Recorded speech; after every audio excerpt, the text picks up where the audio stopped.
This video will focus on triangle inequalities and the Pythagorean theorem. Both of these are concepts that you have seen in your mathematical past, both in middle school for triangle inequalities, and both in middle school and high school now for Pythagorean theorem. All right, so let's go ahead and let's get started. There's a theorem out there that says in any triangle, in order to form a triangle, the sum of the lengths of any two sides has to be greater than the length of the third side. And I'm going to go ahead and circle those words greater than. Notice that that says greater than and not greater than or equal to. So the types of questions that you may see surrounding this topic look a lot like example 1 and example 2. They might say, for instance, which set of numbers could represent the lengths of the sides of the triangle? So what you need to do is you need to check each choice to make sure that the sum of the two smallest sides is indeed greater than the length of the third side.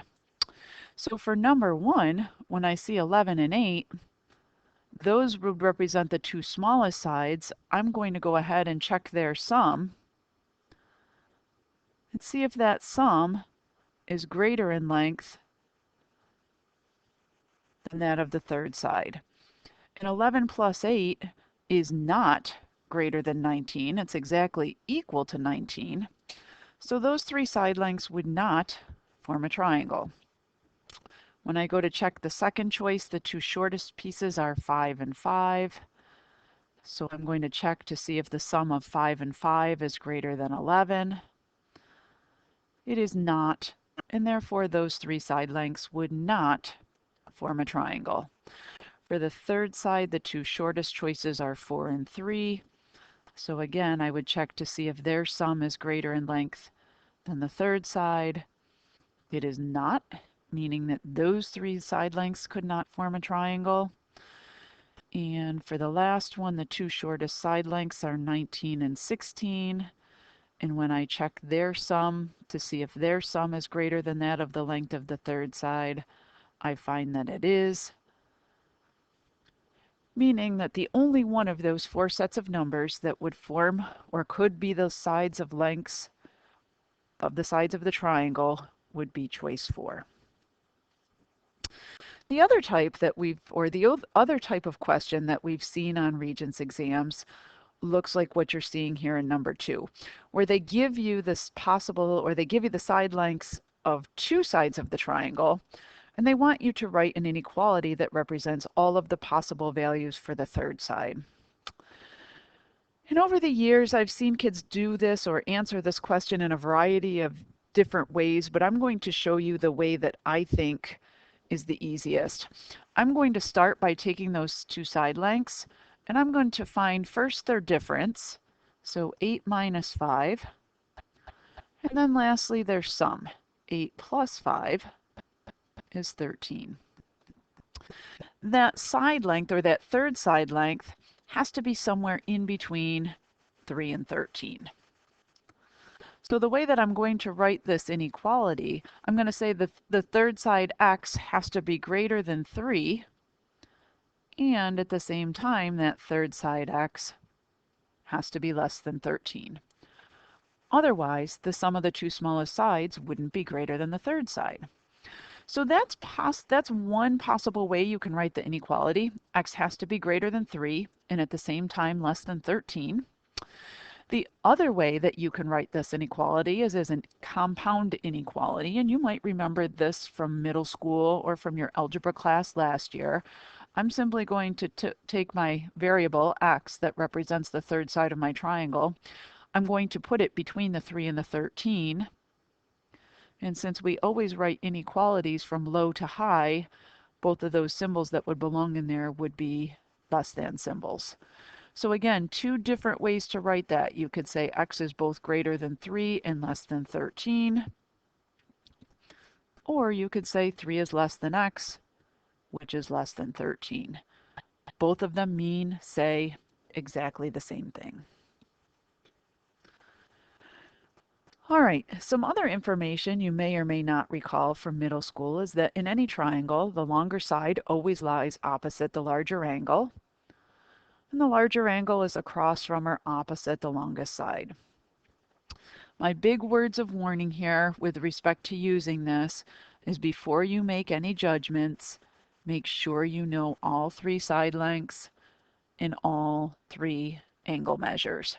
Probably the most common error I see students make with respect to this is that they will try to make a judgment without having all of the information. You have to know the lengths of all three sides. You have to know the measures of all three angles before you're allowed to draw any conclusions. So in number 3, it says identify the largest and the smallest angles of each triangle side shown below. So in number 3, we are given the lengths of all three sides.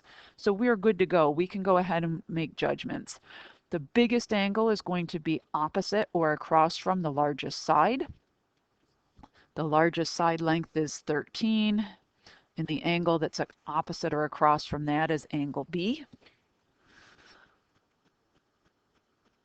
So the largest is angle B, and the smallest angle will lie across from or opposite the smallest side.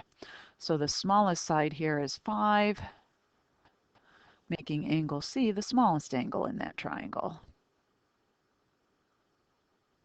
So this isn't a difficult concept, and this too you should have seen in middle school.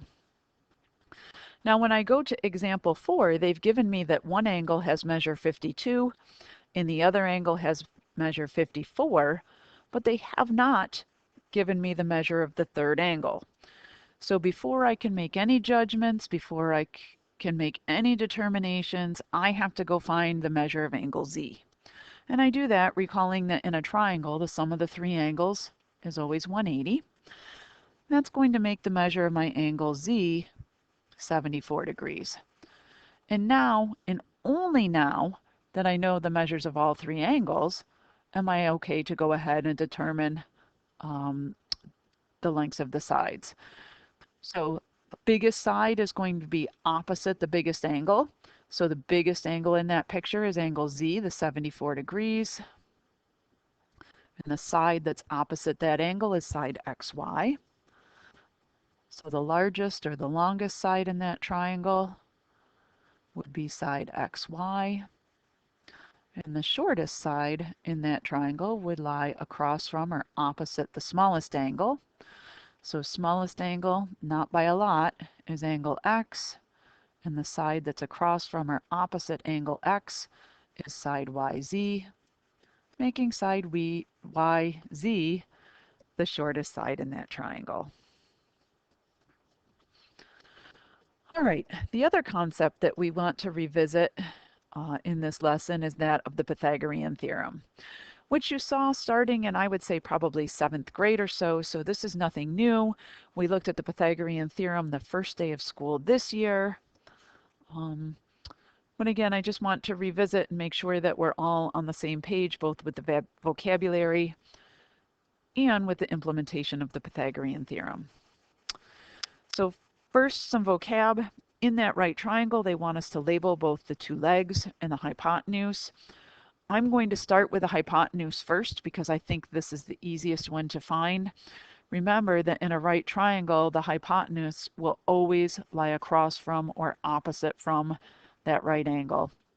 So the hypotenuse in this case is side XY. By process of elimination, the other two sides are the legs. A long time ago when I used to teach middle school math, I would tell students that the legs, and I guess I should use singular there instead of plural, the legs are the two sides of the triangle that come together to make or to form the right angle. So note that those two blue legs come together, they surround, they enclose that right angle.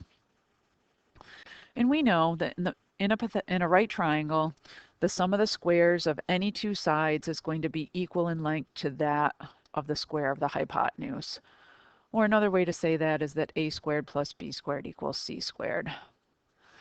And we know that we can use this to find the lengths of the length of a side if we're given the lengths of two sides of a triangle. So when I flip up to the top of the next page in example 5, they're giving us triangle ADB. They're telling us that the measure of angle BDA is 90 degrees. So in other words, forming a right angle. They tell us that the length of side AD is 5 square roots of 2, and that the length of side AB is 2 square roots of 15. And they don't tell us what to find. I'm going to say, let's go ahead, let's find the length of side BD. So I'm going to call that X. So we've got a right triangle. In order to find the length of the third side, we're going to use the Pythagorean theorem. And when you substitute or plug into the Pythagorean theorem, you need to make sure that your hypotenuse is your C. So when I go to substitute or plug into the Pythagorean theorem, I'm going to plug in 2 square roots of 15 in place of the C squared. And then your two legs, it doesn't matter which goes in for A and which goes in for B. So I'm going to make that X squared plus 5 root 2 squared. Notice that any term that I'm squaring automatically goes in parentheses, always. That probably is the #1 mistake kids make when they're working with radicals. So when I square x, I just get x squared. When I square 5 root 2, I'm going to use my calculator. I'm going to recommend that you also use your calculator. And when you're putting this into the calculator, please, please, please, please make sure that you're using the parentheses, because the parentheses do make a difference. If you don't believe me, go put in the 5 root 2 and square it without the parentheses. You will not get 50 for an answer. All right, so when I squared the 5 root 2, got 50. Now I need to go square the 2 root 15. And again, I'm going to make sure to wrap that up in parentheses before I do any squaring. That's very important.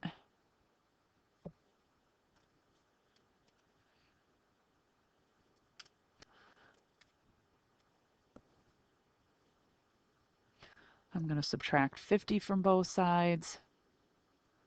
So now x squared is equal to 10. To undo squaring somebody, I'm going to take his square root. I'm going to say x can either be positive or negative square root of 10, but keeping in mind that x represents the length of a side here, I'm going to make that positive square roots of 10. So the length of side BD now is square root of 10. One use that you may or may not be aware of with respect to the Pythagorean theorem is that you can use it to classify the triangle by its angles. We know that if the Pythagorean theorem works, in other words, if a squared plus b squared equals c squared, then the triangle is right. But if a squared plus b squared is greater than c squared, we know that the triangle must be acute. And if a squared plus b squared is less than c squared, then the triangle has to be obtuse. So in this last question that we're going to look at together here today, it says, first of all, if a triangle is possible, determine whether the side lengths make an acute, a right, or an obtuse triangle. Well, I'm going to check first to make sure that these 3 side lengths will in fact determine a triangle. So remember that in order to make a triangle, the 2 smallest side lengths added together have to be greater than that of the longest side. And in this case, our 2 smallest side lengths, 5 and 10, do have a sum greater than 14. So we know that a triangle is possible. In order to figure out whether the triangle's acute, right, or obtuse, I'm going to go do some comparisons. I'm going to figure out what my a squared plus my b squared is equal to. Then I'm going to figure out what my c squared is equal to. So in this case, remember my a and b are my 2 shortest side lengths. And it doesn't matter which one you make A and which one you make B. The important thing is here that your C value is your 14. So my A squared plus my B squared value is really going to be 5 squared plus 10 squared, or in other words, 25 plus 100, or 125. My C squared value, well, if my C is 14, my c squared is going to be, I think it's 196, but I'm just going to go do a double check on my calculator and make sure. And again, anytime I square a number, I'm going to wrap it up in parentheses. So the two values here that I'm comparing are the 125 and the 196. The 125 is less than the 196. So our a squared plus our b squared is less than the c squared, meaning that it falls into that third category, making the triangle obtuse.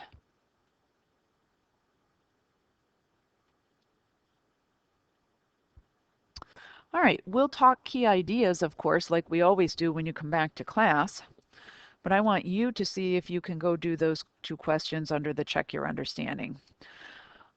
Be careful because in that second question, folks, it says which of these three sets of numbers will represent the sides of a right triangle. So as always, be a good, careful, and close reader. Speaking of, as always, my greatest thanks and appreciation for your time and attention this afternoon. Have a good rest of your day, everybody.